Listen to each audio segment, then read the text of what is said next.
Buenas tardes, hermanos amados, amigos. Qué bueno es que podemos ya estar transmitiendo para ustedes, esperando que esta tarde usted esté como nosotros con un cafecito, con un tecito, dispuesto para escuchar la palabra del Señor, para estudiarlas en conjunto. Tuvimos un pequeño retraso, pero aquí estamos. La verdad es que estamos queriendo mejorar el sistema para poder también no solamente transmitir de una mejor manera desde acá, sino también preparándonos para lo que se viene, que esperamos una reapertura, cómo se han ido dando las cosas. Se está permitiendo que sean ciertas reuniones, así que esperamos que podamos hacerlo aquí, obviamente siguiendo todas las normativas que se exigen para lo mismo. Rodrigo, bienvenido, salúdanos. Hola, buenas tardes, un gusto como siempre estar con ustedes y acompañarles en un estudio más. Pablo otra vez no va a poder acompañarnos hoy día porque está de turno. Deseamos que el Señor también bendiga su trabajo en el hospital. Y vamos a ir de inmediato al estudio de la palabra de hoy, a lo que nos convoca. Tuvimos ahí un pequeñito retraso técnico, pero ya lo hemos podido solucionar. Vamos a tener una proyección ahí un poco parcial del texto que vamos a analizar hoy día. Siéntese cómodo por ahí en su casa, tome su Biblia, haga el ejercicio, busque, trate de ir siguiendo la lectura en su propia Biblia, y si no la tiene, no importa. Acá vamos a proyectar, como les digo, un poquito cortado el texto, pero algo se puede ver y puede ir siguiéndolo. Pero siempre de preferencia trate de subrayar, de utilizar su Biblia, de mantenerla ahí bien usada. Así es. Así es que vamos a orar, vamos a pedirle al Señor que nos bendiga en esta tarde, que podamos entender su palabra y que seamos enriquecidos, fortalecidos por su Espíritu al leer su palabra. Así es que oremos al Señor. Padre bendito, te alabamos porque podemos transmitir ya este estudio bíblico y porque, Señor, tenemos la oportunidad de estudiar tu palabra y queremos hacerlo con corazones sinceros y con corazones sencillos al mismo tiempo. No creyendo, Señor, ser nosotros los eruditos, sino queriendo, Señor, ser nosotros los estudiantes, ser nosotros los discípulos, aquellos que escuchan, aquellos que reciben la enseñanza y que la reciben con corazones hambrientos, con corazones despiertos. Oro no solo por nuestras vidas con Rodrigo y con Jeremías que estamos en este lugar para transmitir, sino también por aquellos que están escuchando hoy y los que escucharán en forma diferida. Bendícenos a todos como si estuviéramos en el mismo lugar, como si estuviéramos leyendo en el mismo momento, recibiendo, Señor, tu palabra, recibiendo tu fortaleza, porque es por tu Espíritu, Señor, que nosotros vivimos, es por tu gracia y por tu amor, no es por nuestra habilidad. Afirma, Señor, tu verdad en nuestros corazones, confirma tu evangelio en nosotros y glorifícate en nuestras vidas, en esta generación. En el nombre de Jesús, amén. Amén. Le voy a pedir a Rodrigo entonces, Rodrigo, tú puedas leernos desde el versículo 8, vamos a leer de segunda de Timoteo, capítulo 1, desde el versículo 8 hasta el versículo 12 es lo que vamos a analizar el día de hoy. Ok, vamos a leer entonces, como decía Juan Manuel, desde el versículo 8. Pongan mucha atención para que no se pierda detalle de lo que vamos a estudiar hoy día. Dice así el verso 8, segunda de Timoteo, capítulo 1, verso 8 al 12. Por tanto, no te avergüences de dar testimonio de nuestro Señor, ni de mí, preso suyo, sino participa de las aflicciones por el Evangelio según el poder de Dios, quien nos salvó y llamó con llamamiento santo, no conforme a nuestras obras, sino según el propósito suyo y la gracia que nos fue dada en Cristo Jesús antes de los tiempos de los siglos, pero que ahora ha sido manifestada por la aparición de nuestro Salvador Jesucristo, el cual quitó la muerte y sacó a luz la vida y la inmortalidad por el Evangelio, del cual yo fui constituido predicador, apóstol y maestro de los gentiles. Por lo cual asimismo padezco esto, pero no me avergüenzo, porque yo sé a quién he creído y estoy seguro que es poderoso para guardar mi depósito para aquel día. Hermosa palabra que Pablo escribe en sus últimos días de vida a su compañero de batalla Timoteo. Y parte el versículo 8 diciendo: por tanto no te avergüences de dar testimonio de nuestro Señor. Ese por tanto, obviamente, está dejando de ver que hay una conexión con lo que venía diciendo. Y tenemos que hacer un pequeño recordatorio del versículo 7 de lo que se habló la semana pasada para entender este por tanto.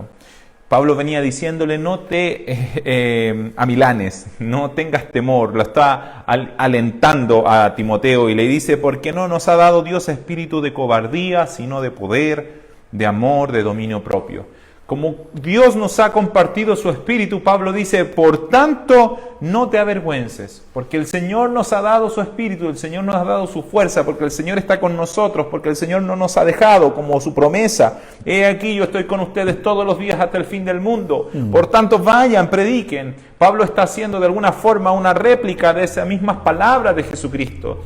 Pablo no está trayendo algo propio, sino las mismas palabras de Jesucristo en otra forma, diciéndole, Cristo está con nosotros por medio del Espíritu de Dios, el Espíritu Santo está en ti, por lo tanto, no te avergüences de dar testimonio de nuestro Señor.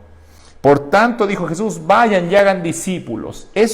A eso se refiere cuando dice, no te avergüences de dar testimonio de nuestro Señor, de enseñar de Él, de hablar de Él, de ser testigo. Recuerde que la palabra testigo tiene su origen o tiene su traducción también como la palabra mártir, como alguien que está dispuesto a dar la vida para testificar de algo. Y en cierto sentido, eso es lo que Pablo le viene diciendo a Timoteo. Pablo estaba en una cárcel y estaba por ser entregado, ya lo vamos a ver en los próximos martes, que mismo Pablo dice, yo he corrido la carrera, he peleado la batalla y estoy dispuesto ya para morir, esperando del Señor mi corona. Entonces aquí Pablo le está diciendo a Timoteo, no te avergüences, no tengas temor, el Señor está contigo, lo está fortaleciendo, lo está animando. Y le dice, ni de mí, preso suyo, o sea, no te avergüences tampoco de que yo esté en cadenas, que yo esté apresado, no te entristezca esto, no te detenga esto en predicar el Evangelio, porque si estoy preso es por Cristo, preso suyo, dice. Y esto es interesante, de aquí podemos decir muchas cosas, la verdad, porque son circunstancias adversas y muchos de hecho en su tiempo criticaban a Pablo por vivir circunstancias adversas. Y Pablo dice, soy preso de Jesucristo, no soy preso del diablo, no, el diablo no me tiene en esta cárcel, es la voluntad de Dios, soy preso suyo. Y dice, si no participa de las aflicciones por el Evangelio según el poder de Dios. Y le está diciendo, el Evangelio va a traer aflicciones, el Evangelio te va a significar en algunos casos pérdida, vergüenza, descrédito, te va a resultar en que tal vez termines como yo encarcelado y tal vez hasta martirizado por causa del Evangelio. Pero Pablo lo anima y le dice, no te avergüences de predicar de Jesús, no te avergüences, de mí, que aunque estoy preso, estas no son circunstancias humanas, no es el enemigo, no es Satanás, sino que aún es Dios, aún en medio de las circunstancias adversas. Qué mirada tan diferente, ¿cierto? A veces hay una mirada de esta lucha entre el bien y el mal, como el yin y el yang, ¿cierto? Como que las circunstancias, no, es que el diablo metió su cola. Tenemos como esa cultura de decir que cuando nos va mal es porque el diablo algo está haciendo y que cuando nos va bien es que Dios me ha bendecido. Pero Pablo está diciendo, yo le pertenezco al Señor y si estoy preso es por su voluntad, por lo tanto no dejo de predicar. Y anima a Timoteo, no te avergüences de mí, no te preocupes por mí en cierta manera. Si estoy preso es por causa de Cristo y tú lo que tienes que hacer es seguir predicando en toda circunstancia. ¿Qué puedes decir o comentar? Bueno, como tú dijiste al principio y anoche leíamos este mismo texto, este mismo trozo con mi esposa en la casa, con Viviana, y decíamos que corto, pero que sustancioso texto. Vamos a analizarlo. El verso 8 apunta a algo que tiene que ver con usted y conmigo, que es la identidad. Así es. Nuestra, propia. ¿Quién es usted? ¿Quién soy yo? ¿Quién somos a la luz de lo que Dios dice en su palabra que somos? A la luz de quien dice Dios en su palabra que es el ¿Por qué de identidad? ¿No le ha pasado alguna vez que en cierto círculo o en cierto sector o en cierta circunstancia de su vida ha sentido vergüenza de compartir el Evangelio? ¿Ha sentido vergüenza de hablar en público? A lo mejor por temor ¿a qué? A ser identificado o a caer mal o a perder reputación o a perder... muchas veces le llamábamos, ¿no es cierto?, que había algunos cristianos que eran como agentes secretos, ¿no?, que eran de la policía secreta, es decir, todo el mundo, o más bien ellos estaban conscientes de que eran cristianos, pero nadie se enteraba en su entorno, porque nunca daban testimonio, porque nunca abrían la boca para confesar el nombre del Señor en público de manera evidente, porque en general lo relacionamos con ciertas formas o con ciertos cultos o con cierta manera de hablar, una manera a lo mejor que caracterizada por cierto acento. No sé, hay una serie de situaciones que también incluso nos hacen perder naturalidad muchas veces al compartir el Evangelio, algo que es tan propio y tan que va tan a la esencia del propio ser humano, porque de alguna forma el Evangelio nos habla de aquel Creador que nos hizo a imagen y semejanza. No estamos hablando de un Dios externo que se venga a relacionar con nosotros después de que nosotros ya éramos. Si nosotros fuimos, desde como dice por ahí, el principio de las edades, Dios ya nos conocía y conocía nuestra naturaleza. Y esa vergüenza de dar testimonio, que lo dice aquí Pablo claramente, de nuestro Señor, ni de mí, porque estoy, como decía Juan Manuel, en aflicción, porque me va mal, porque no soy exitoso al promedio, porque no soy exitoso a la luz del hombre carnal, que mide el éxito por cuánto se gana en la competencia, o por cuánto se rinde económicamente, o por lo bien que estoy de salud, o por lo bien que me va. Así es. Pablo fue muchas veces criticado, en tanto tenía uno y otro tropiezo, fue apedreado, azotado, escupido, sacado fuera de la ciudad, experimentó naufragio, estuvo preso, y él todo eso lo tuvo por bien ganado y por bien vivido, por amor, como dice el propio Pablo, de aquel por quien lo ha perdido todo. Entonces vemos una vida que al revés de buscar lo suyo en el favor de Dios, busca el favor de Dios buscando precisamente la voluntad de Dios y no el propio bienestar. Y eso es algo que nos debe quedar claro, y es algo que Pablo exhorta a Timoteo, y que de hecho a través de Timoteo Pablo sigue exhortando hoy a la iglesia de Jesucristo. Debemos buscar la voluntad de Dios, no la comodidad de nuestras circunstancias. Si nuestras circunstancias son buenas, alabado sea el Señor. Si nuestras circunstancias son malas o nos van no tan bien, alabado sea el Señor. No hay cambio, no hay mutación en la gloria de Dios por nuestras circunstancias. Sí, tú decías, debemos buscar la voluntad de Dios, y eso es muy importante. Y es importante que los desmitifiquemos en cierta manera. Lamentablemente, por ciertas corrientes de pensamiento en la Iglesia, por muchos años, en esta época contemporánea, se ha hablado de esto, de que debes buscar la voluntad de Dios como una voluntad mística en la cual cada uno tiene distintos destinos y en el cual se va a manifestar para que usted tenga una vida maravillosa. Casi la voluntad de Dios muchas veces, perdón que te interrumpa, era como saber a qué país de África me voy como misionero, porque parece que la única cosa que estaba dentro de la voluntad de Dios es que uno fuera misionero en alguna tribu. Exacto. Y que, no sé... O incluso, en algunos casos, era saber con cuál novia casarse. O con cuál era la voluntad de Dios. Exacto. Y resulta que aquí la voluntad de Dios se expresa, es clara. Dice, por tanto, no te avergüences de dar testimonio de nuestro Señor. ¿Cuál es la voluntad de Dios? Que demos testimonio. Jesús lo dijo así claramente. Dijo, vayan y prediquen, den testimonio de mí. Y para eso yo les he compartido el Espíritu Santo. La Biblia es totalmente concordante y va totalmente... unida, va enlazada una cosa tras otra. Jesús le dice, quédense en Jerusalén, recibirán poder y me serán testigos cuando venga sobre ustedes el Espíritu Santo. Y Pablo le dice aquí a Timoteo, Timoteo, Dios nos ha dado su espíritu, por lo tanto, no te avergüences, predica, habla. Esta es la voluntad de Dios, que prediquemos su evangelio, no importando las circunstancias. Y tú, Rodrigo, estabas tocando un punto muy importante, que es lo que está diciendo aquí también en el mismo texto, respecto a la identidad de quiénes somos, quiénes realmente somos. Y eso es lo que continúa después reforzando en el versículo 9, pero antes de pasar al versículo 9, Pablo dice preso suyo, está diciendo le pertenezco a él. Pablo se identifica muchas veces como un esclavo de Jesucristo, Así es. como un hombre que ya no vive para sí, como este domingo predicábamos y veíamos en la segunda carta a Corintios del mismo apóstol Pablo, que él dice que los que viven ya no vivan para sí, sino para aquel que murió y resucitó por ellos. Y Pablo no solamente lo decía, sino que lo vivía. Realmente él vivía para Cristo, para predicar. Por eso él dice, yo estoy aquí preso suyo.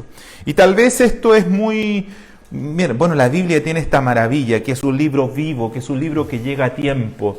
Y lamentablemente está ocurriendo algo en nuestro país que es un poco, digámoslo así, incómodo, pero nada de lo que está pasando está fuera de la voluntad o del gobierno de la soberanía de Dios. ¿Y a qué me refiero? A que se ha entremezclado un poco el mensaje de Jesucristo con la política. De repente usted encuentra algunos memes que dicen ser cristiano es sinónimo de estar en cierta tendencia política.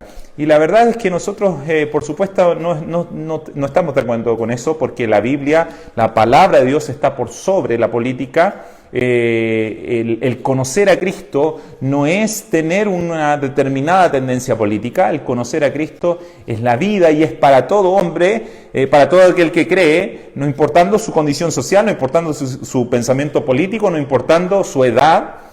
Entonces, bueno, pero lo que quiero decir es que en Chile se está dando esto, de que se está de alguna forma caricaturizando a aquellos que creen en Cristo como con ciertas características. Y esto puede llevar a muchos cristianos a querer guardar silencio o avergonzarse de predicar por no ser llevado a cierto grupo político o a cierta, paradigma o estereotipo, mejor dicho, a cierto estereotipo de persona. Mire, es cierto, ese riesgo o ese peligro no solo está ahora, ha estado siempre, incluso en el tiempo de los romanos. Los cristianos, hubo en su tiempo una falsa propaganda que se decía que los cristianos se comían a los niños. Ellos en su cena hacían ritos extraños y hacían orgías cerradas y se comían a sus propios hijos. Y eso empezó a correr. Y obviamente era algo absurdo. Lo que hacían los cristianos era juntarse a comer la cena del Señor. Y ellos partían el pan y cuando lo partían decían esto es el cuerpo del Señor. Quienes no lo entendían, quienes lo veían de afuera, tergiversaban eso. Pero obviamente a veces por querer desmarcarse de eso, a veces algunos pueden guardar silencio. Y eso ha pasado por muchos siglos, como le decía, y no es algo nuevo lo que está pasando hoy, lo que usted lo ve, como esta caricatura del cristiano, asociándolo a una idea política, asociándolo a una forma de ser, y desmarcando el mensaje, que es lo más importante. Entonces nosotros no debemos tener temor, porque en primer lugar esto no es, es que el diablo está haciendo por aquí algo y Dios está como mirando desde arriba y diciendo, se me metió el diablo por ese lado. No, mi hermano. Dios es soberano sobre toda la tierra y nuestra labor es dar testimonio en toda circunstancia. El Señor no nos va a pedir cuentas por su votación en el próximo plebiscito, no nos va a pedir cuentas por su partido político, me va a pedir cuentas por si yo di testimonio de Jesucristo. Y si mi testimonio de Jesucristo fue fiel a la palabra, si realmente mi testimonio no solo fue en lenguaje hablado, sino fue también tan importante como eso en vida. Quiero decir que las dos cosas son muy importantes. La vida le da a usted la autoridad, una vida transformada le da la autoridad para hablar. Pero si usted tiene una vida en santidad, pero tampoco habla, eso es un poco una contradicción, lo que tú decías, esto de ser agentes secretos del reino. No solamente tengo que tener una vida, la vida en santidad, una vida ordenada, para cuando se dé la oportunidad, cuando tengamos el momento, poder anunciar, poder predicar y no avergonzarnos por temor a ser caricaturizados, a ser como le decía, estigmatizados con ciertas características. Precisamente lo que la gente necesita es escuchar el mensaje, es que se le predique, para que todas esas caricaturas y todas esas falsedades vayan desapareciendo. Sí, así es. ¿Qué dice el versículo 9? Pasemos al verso 9. Dice, ¿quién, está hablando de Jesucristo, ¿no? ¿Quién nos salvó y llamó con llamamiento santo, no conforme a nuestras obras, sino según el propósito suyo y la gracia que nos fue dada en Cristo Jesús antes de los tiempos de los siglos?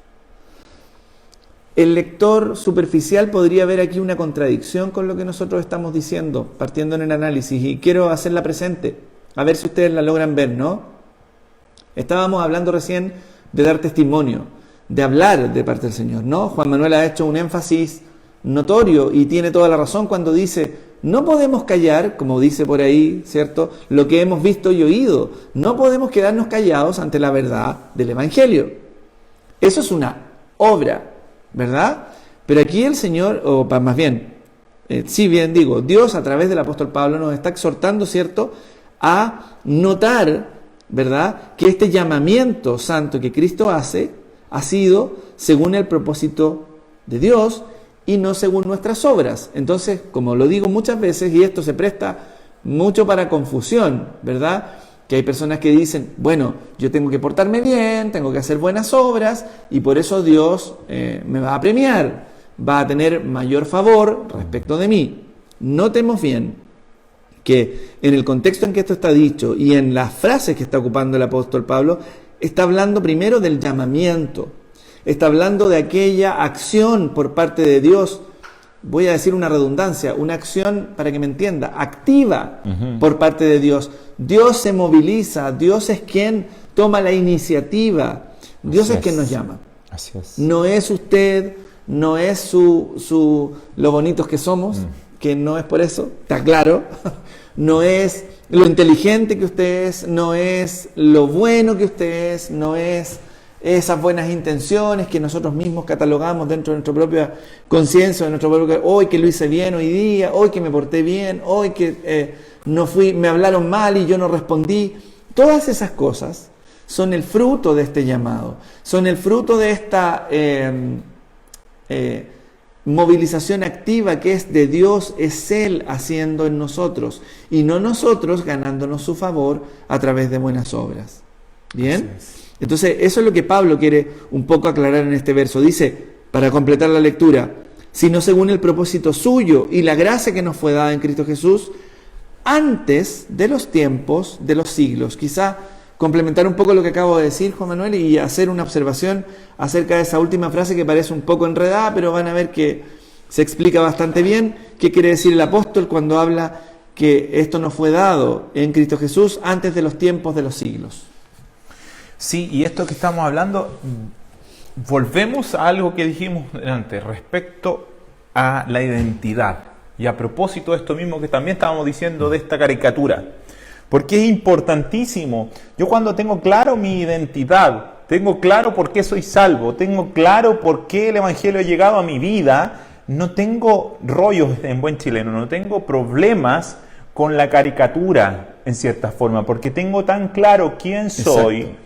Que aunque alguien trate de caricaturizarme con otra forma, yo no tengo problema, yo sé quién soy. No me reconozco en esa caricatura. Exacto, y no me siento ofendido en cierta manera, no me siento molesto porque tengo claridad quién soy. Pablo está diciendo, yo tengo claro quién soy. Soy alguien que fue salvado no por su propia obra, no por su propia capacidad, sino según el propósito suyo, o sea, porque por la voluntad de Dios, una voluntad establecida antes de la fundación del mundo, Él quiso salvarme. Y quisiera que fuéramos en ese sentido a una declaración que el mismo apóstol Pablo hace en otra carta, cuando él dice que en el tiempo de Dios fue que Jesucristo, Dios quiso manifestarse en la vida, en su propia vida. Él siendo en otro tiempo, siendo enemigo de Dios, siendo una persona, perseguidora, ¿cierto? En el tiempo de Dios, Dios se reveló a Él. Cristo se revela a Él, ¿cierto? Y de esa manera, entonces Él está diciendo, Pablo nos dice que fue la voluntad de Dios en su tiempo, Dios se reveló a mi vida, pero esto ya era una voluntad que Él había establecido de antes, entonces tiene clara su identidad está establecida no en lo que Él es o en lo que Él ha hecho. Y eso es tan importante nosotros como cristianos, porque precisamente, a propósito, vuelvo a contextualizar, pero a propósito de lo que sucede en nuestro país o lo que va a suceder respecto a la votación, hay muchos ataques que tienen que ver con lo que uno hace o no hace. ¿Y ustedes qué han hecho? ¿Y ustedes qué no han hecho? Pero nosotros no estamos parados sobre lo que nosotros hacemos o no hemos hecho, sino sobre lo que Cristo hizo por nosotros. Es ahí donde parte nuestra historia. Es desde ese momento en que la gracia de Dios se derramó sobre nuestra vida y comprendimos que Cristo había pagado nuestra deuda y que por su gracia nosotros somos nueva criatura, es de ahí en adelante que nuestra identidad se forma, que nuestra identidad está puesta de manera firme. Y damos testimonio de ese cambio. Ese testimonio debe ser visible. O sea, la vida se expresa. La vida no necesita esforzarse mucho para expresarse. Cuando uno se acerca, cuando un bebé nace, el bebé no le dicen, oye, ya este es el momento que tienes que llorar para que sepamos que estés vivo. El bebé llora. Así es. Y ese llanto, a la persona que está a muchos metros de ahí no necesita ver, pero escucha ese llanto y dice, nació un bebé, ¿cierto? Puede ser la persona que está en la puerta y le basta escuchar el llanto del bebé a decir, está vivo el bebé. O así es la vida espiritual. Usted puede ser un bebé espiritual, puede ser un niño, puede estar recién empezando en su caminar, pero se va a expresar en usted esa vida, va a haber un testimonio, va a haber algo desde su interior que va a empezar a exteriorizarse, en el cual se puede decir, esta es una persona que está espiritualmente viva, que entiende las cosas de Dios, que anhela las cosas de Dios. Antes estaba muerto espiritualmente y ahora vive, y ahora está despierto. Y esto no por su obra, dice el versículo 9. Quien nos salvó, como estaba leyendo Rodrigo, no conforme a nuestras obras. Y qué bueno que no es así. Porque si fuera por nuestras obras, ¿quién calificaría para esto? Nadie. Sino conforme a la voluntad de Dios, conforme al beneplácito, como dice también en Efesios capítulo 1. Versículo 10 dice, pero que ahora ha sido manifestada por la aparición de nuestro Salvador Jesucristo. Esta salvación fue planificada, fue establecida, digamos, fue determinada por Dios antes de la fundación de la tierra, pero fue manifestada cuando Cristo vino, cuando vino el Rey de Reyes. Aquellos magos que estaban ahí leyendo los cielos, ¿cierto? Aquellos estudiosos, astrónomos de su tiempo, que estaban atentos a las estrellas y se dieron cuenta que había algo inigualable, incomparable, había algo que no era de pasarlo a llevar. Mire, estos hombres recorrieron kilómetros de kilómetros porque a entregar ofrendas a ese rey, y la gente que estaba en Jerusalén no lo supo. Los que se supone que tenían que estar atentos no lo estuvieron, y estos hombres que eran extranjeros estuvieron atentos y fueron y entregaron ofrendas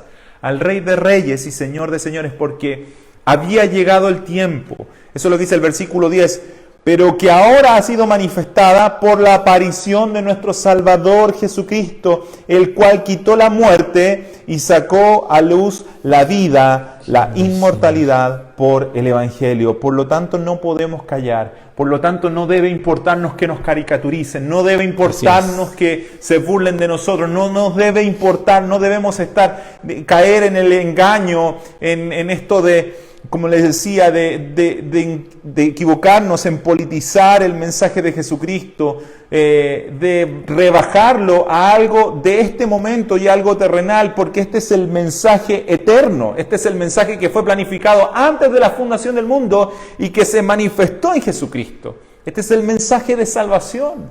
Entonces no podemos caer en ese error y no debemos temer de predicar, no debemos avergonzarnos, como dice Pablo, como le está diciendo Pablo a Timoteo. No te avergüences, el Espíritu de Dios está contigo, no te ha sido dado un espíritu de cobardía, sino uno de poder, uno de dominio propio y uno de amor. Wow, eso es tremendo, que sea de amor, porque hoy en día, lamentablemente, a veces hay tanto odio dando vuelta de uno u otro lado, tanto odio. Y el Señor nos ha dado un espíritu de amor, un espíritu que es capaz de poner la otra mejilla, que es capaz de recibir el rechazo, pero no responder de la misma manera, no golpear de la misma manera. Estamos viviendo tiempos, en cierta manera, hermano, quiero decírselo, confusos, peligrosos, y es necesario que hablemos las cosas así, que tengamos clara nuestra identidad y nuestra misión, porque o si no lo que va a quedar mal es el mensaje, y eso es precisamente lo que debemos defender. Y eso es lamentablemente lo que está pasando. Sí, por eso es necesario que despertemos, la palabra de Dios nos despierta. Pablo decía en su carta, la segunda carta a Corintios, no me defiendo a mí, no quiero defender mi ministerio, pero es que tengo que defenderlo para que el mensaje no sea el tergiversado. Y eso es lo que nosotros también tenemos que hacer. ¿Cuál es la mejor manera que podemos en este tiempo defender el mensaje? Bueno, primero tenemos que tener clara nuestra identidad. Que no hemos sido salvos por nuestra obra, por nuestra gracia, por nuestra habilidad, por nuestro pensamiento político. Fuimos salvos por la gracia de Jesucristo. Amén. Esta gracia fue planificada antes de la fundación del mundo y se manifestó en nuestra vida en el tiempo que Dios así lo determinó, en el tiempo que Dios lo quiso. ¿Y qué es lo que hizo en nosotros? Quitó la muerte, dice, y sacó a luz la vida, la inmortalidad por el Evangelio. Yo estaba muerto y ahora vivo. Yo no entendía a Cristo y ahora lo entiendo.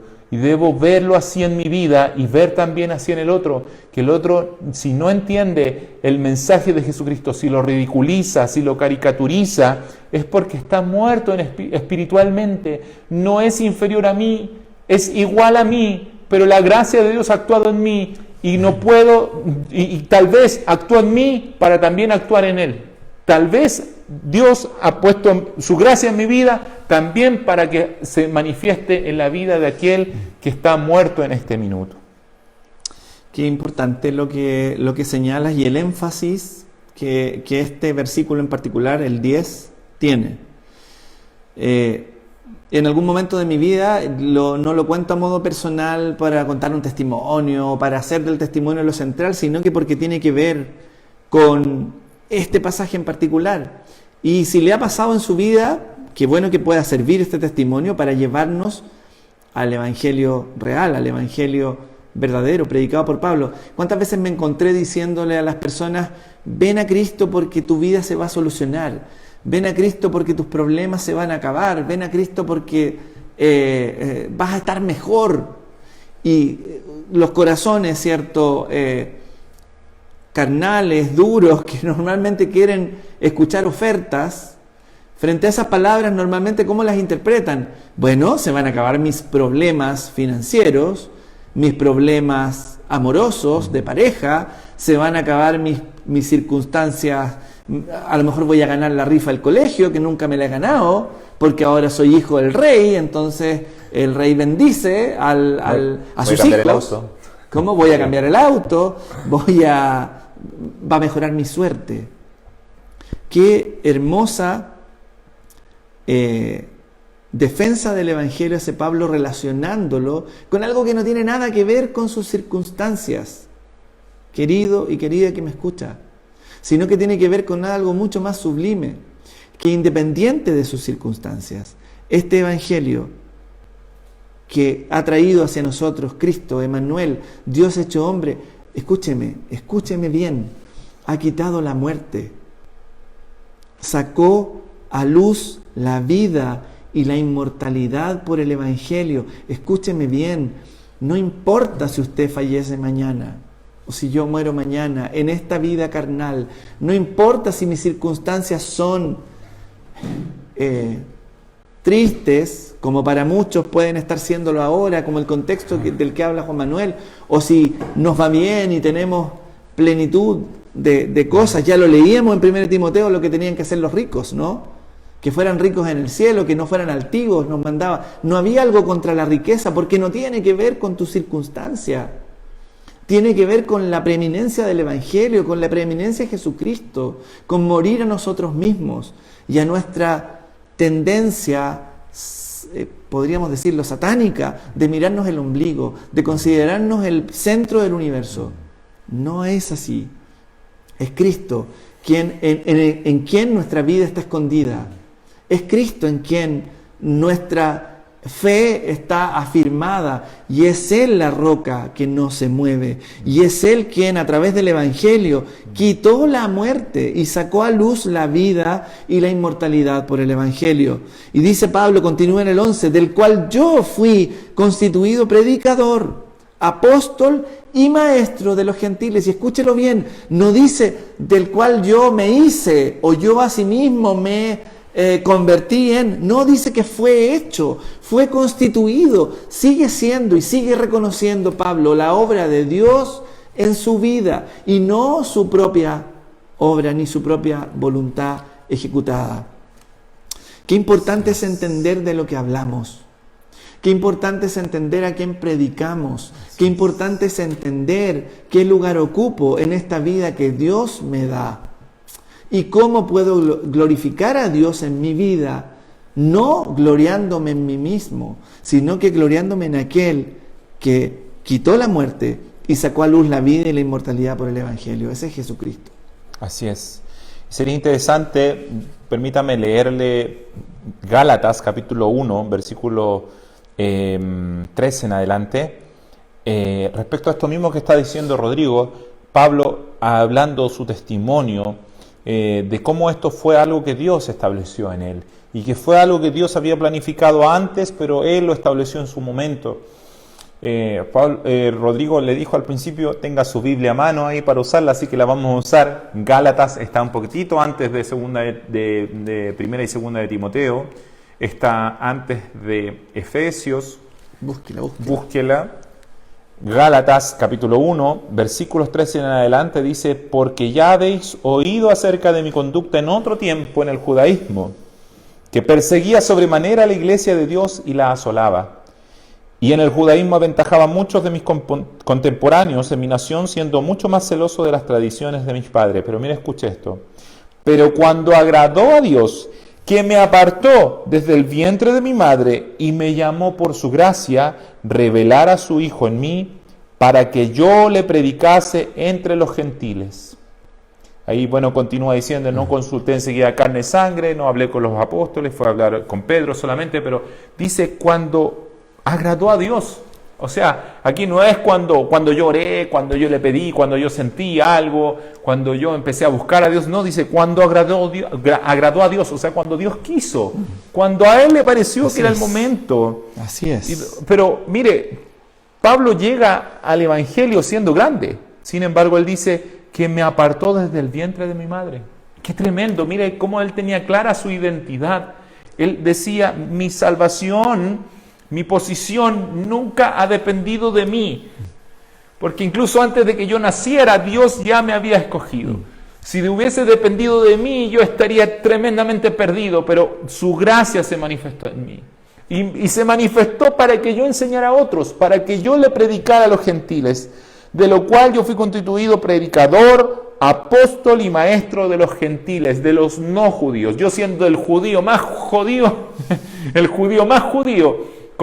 dedicado al fariseísmo, judío, bien judío. Él dice, yo no fui dedicado a predicarle a mis hermanos, sino a predicarle a los gentiles. Dios es maravilloso, Dios es tremendo, Él hace su obra, pero Pablo tiene clara su identidad.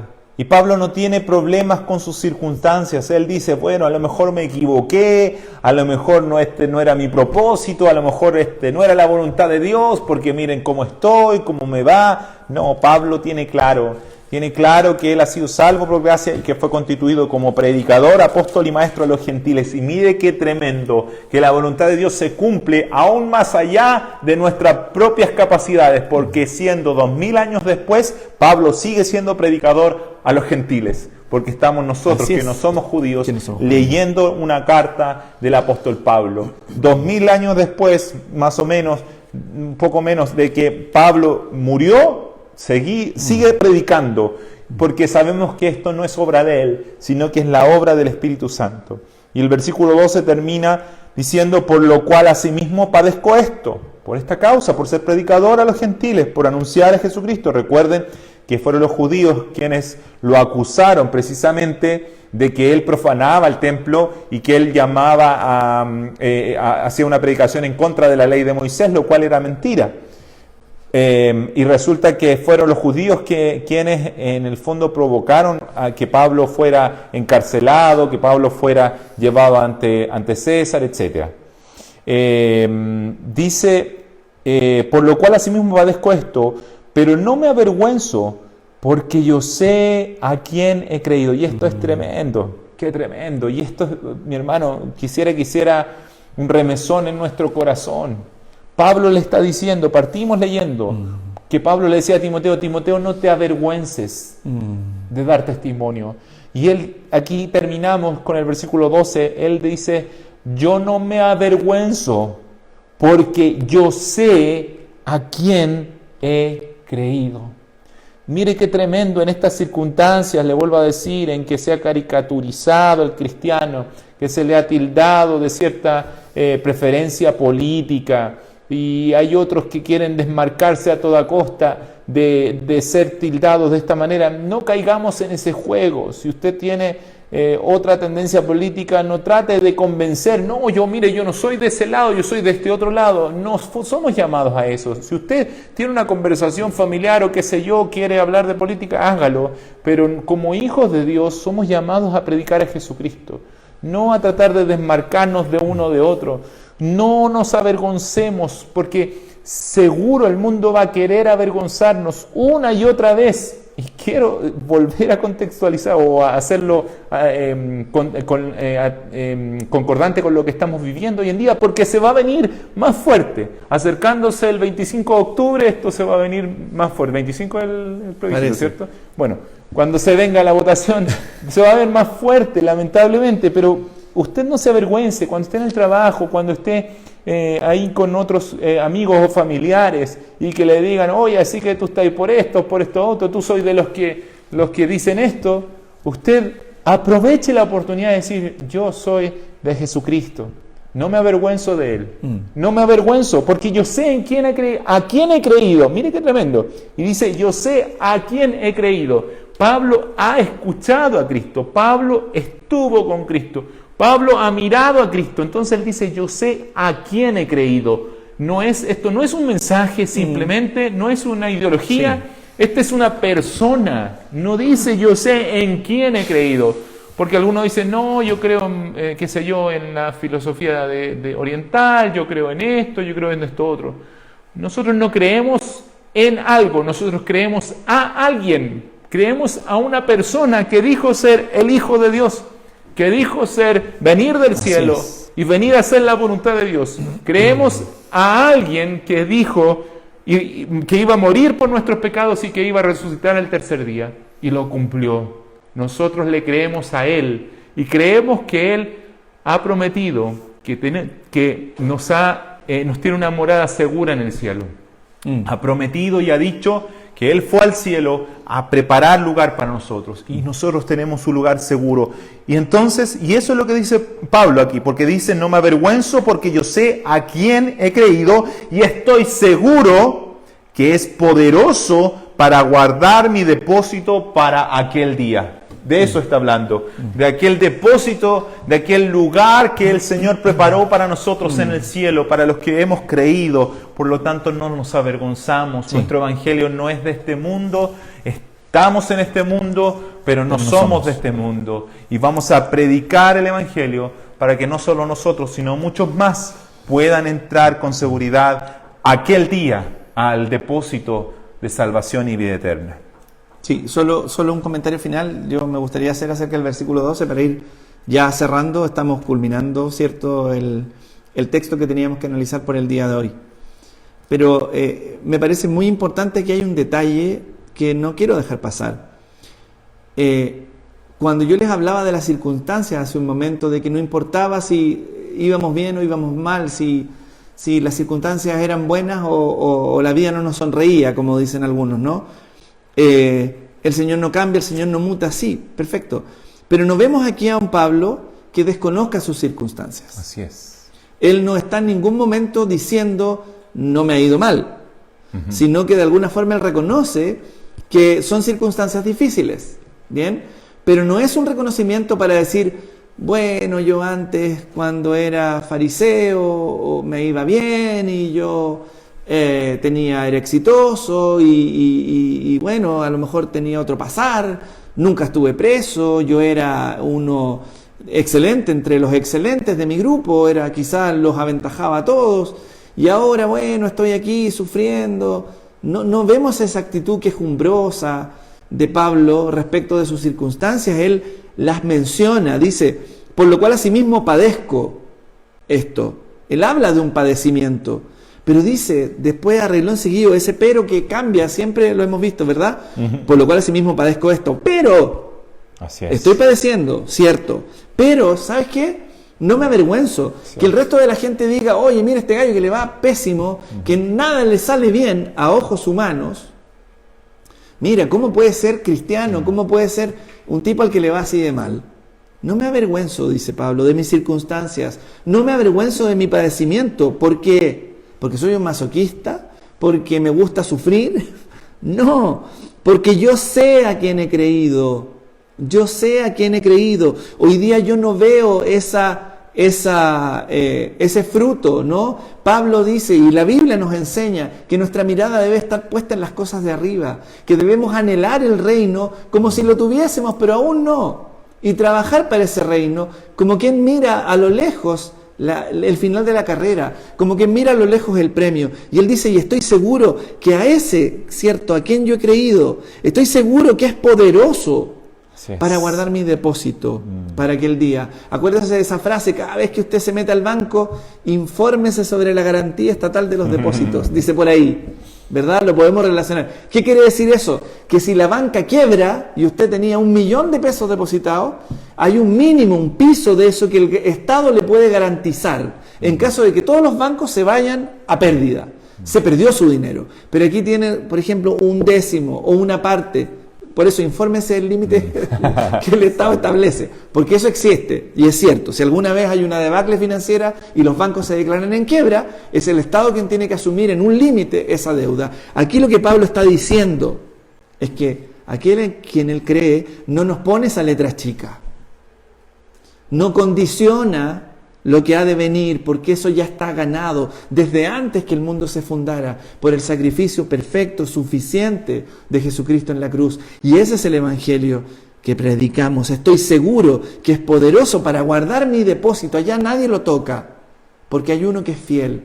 Lo vamos a ver más adelante en el mismo estudio de Timoteo. Aquel que no puede negarse a sí mismo y que siempre es fiel. Así es. Él es poderoso para guardar mi depósito para aquel día. Así es. Así que mi hermano, si somos avergonzados por quien sea por causa de Jesucristo, alégrese, no se angustie.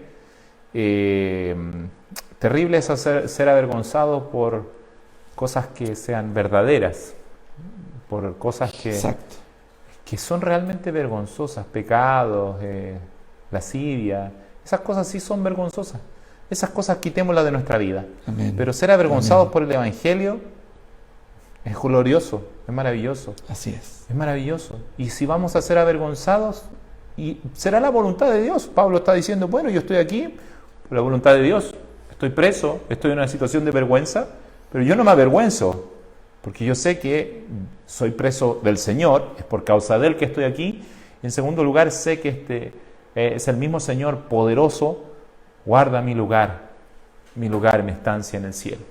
Amén. Ha sido un hermoso estudio, ha sido un hermoso compartir, espero que usted lo vea igual de la misma manera. El Señor prepara a su iglesia nos ha preparado, nos preparó previo a la pandemia. Estuvimos estudiando la carta de Tesalonicenses, primera y segunda Tesalonicenses antes de la pandemia, y hablamos de la iglesia en tiempos difíciles, en tiempos de persecución, en tiempos en que no se podían ver con Pablo, y yo siento que de alguna forma el Señor nos preparó porque estuvimos ahí llamando la atención en buen tiempo, diciendo respecto a que cada cristiano debía velar por su relación, su comunión con Dios.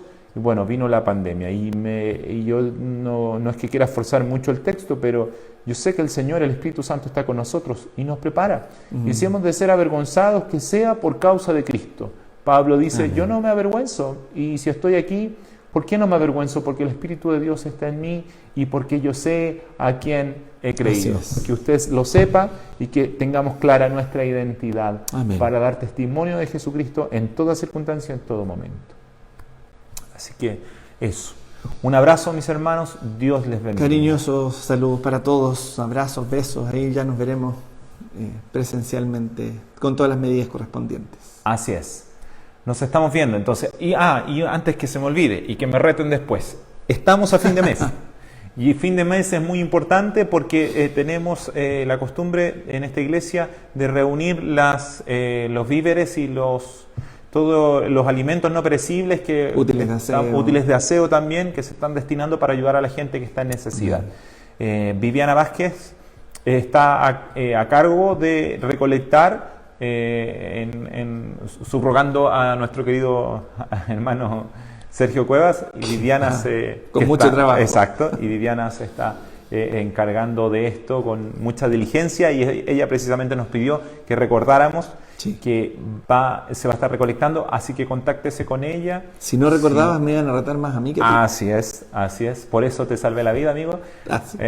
Un abrazo a todos mis hermanos. Con justa razón. Y como le decía, prepárese, contáctese para que no nos falte, para que podamos aportar a quienes están en necesidad. Así es que eso, nos vemos. Que el Señor les bendiga. Así es, que el Señor les bendiga. Adiós.